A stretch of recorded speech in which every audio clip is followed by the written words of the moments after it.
Hey guys, so let's take a look at this activity here just to make sure you know what you're doing.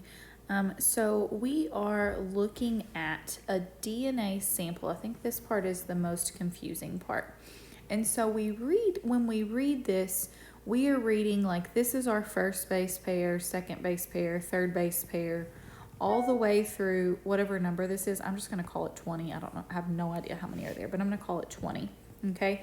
And then it's going to go up. This is going to be 21, 22, 23. Okay. All the way down to like 40.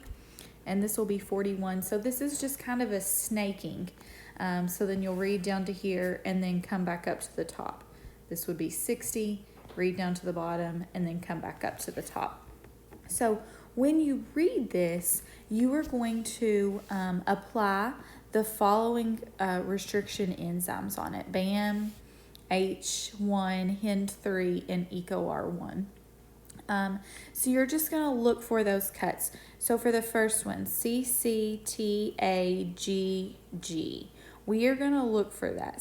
And I see it here, CCTAGG. And so that would make a cut just like that. All right.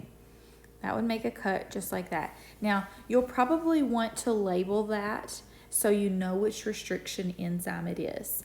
And you'll keep going through and keep reading and see where else BAM is going to cut. Then you'll go back and you'll do the same thing with HIN3 and EcoR1. And again, it's important to be able to label that. And then once you do that, you will count the number of cuts, the number, so that's just how many times it cut, the number of fragments, and then the lengths of those fragments.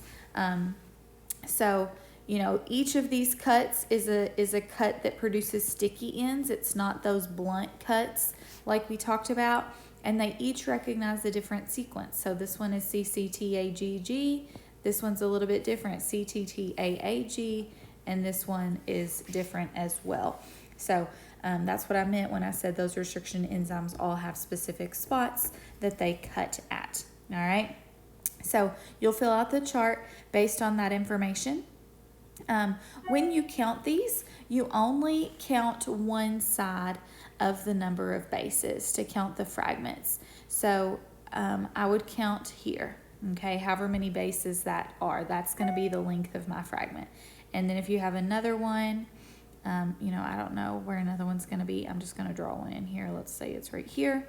Then you would count that distance, okay, to be the length of your next fragment. Now, that's not a real thing. I just drew something there, okay? But that's how you're going to read your fragment length, just on one side, just going down the right side, okay?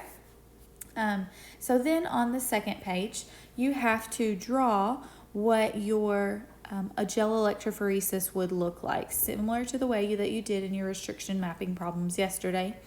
And then just answer a few simple questions about them. And then we're going to look at a couple of more different crime scene analysis and again, answer a couple of simple questions about that. So if you have any questions, then let me know. And if not, then you'll have a great day and a great weekend.